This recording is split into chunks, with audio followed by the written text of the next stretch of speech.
Hello friends and welcome to exam tips. आज के session में हमने एक महत्वपूर्ण टॉपिक को कवर किया है, अंतर्राष्ट्रीय बुकर पुरस्कार 2024 एवं साथ में देखेंगे कितने भारतीयों या मूल भारतीयों को यह पुरस्कार अब तक मिल चुका है। तो चलिए शुरू करते हैं।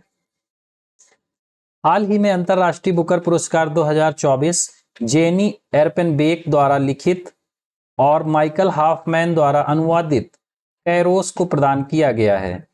इस पुस्तक को जेनी एर्पेनबेक द्वारा जर्मन भाषा में लिखा गया था, जिसका अनुवाद माइकल हॉफमैन द्वारा अंग्रेजी में किया गया है।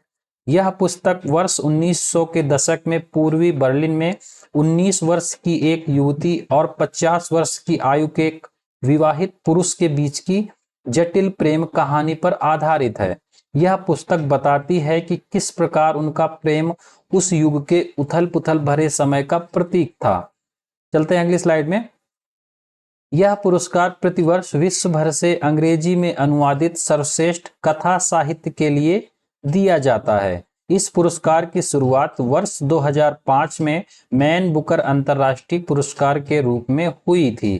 प्रारंभ में यह किसी रचना के लिए दिए जाने वाला द्विवार्षिक पुरस्कार था और इसमें कोई शर्त नहीं थी कि रचना अंग्रेजी के अलावा अन्य किसी भाषा में लिखी होनी चाहिए।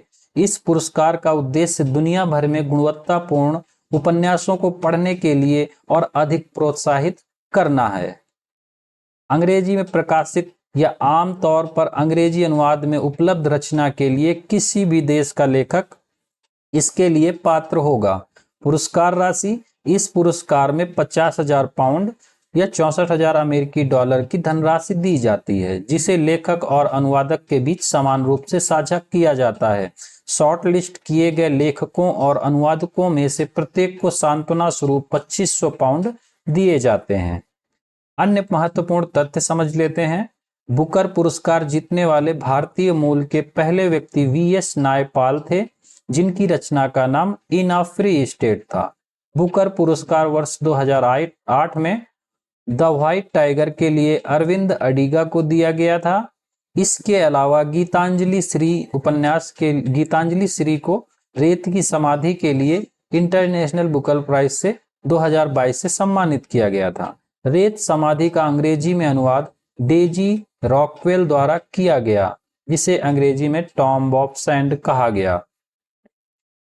इसके अलावा कुछ और महत्वपूर्ण पॉइंट हैं। सलमान रुश्दी को मिडनाइट चिल्ड्रंस के लिए वर्ष 1981 का अंतर्राष्ट्रीय बुकर पुरस्कार मिला।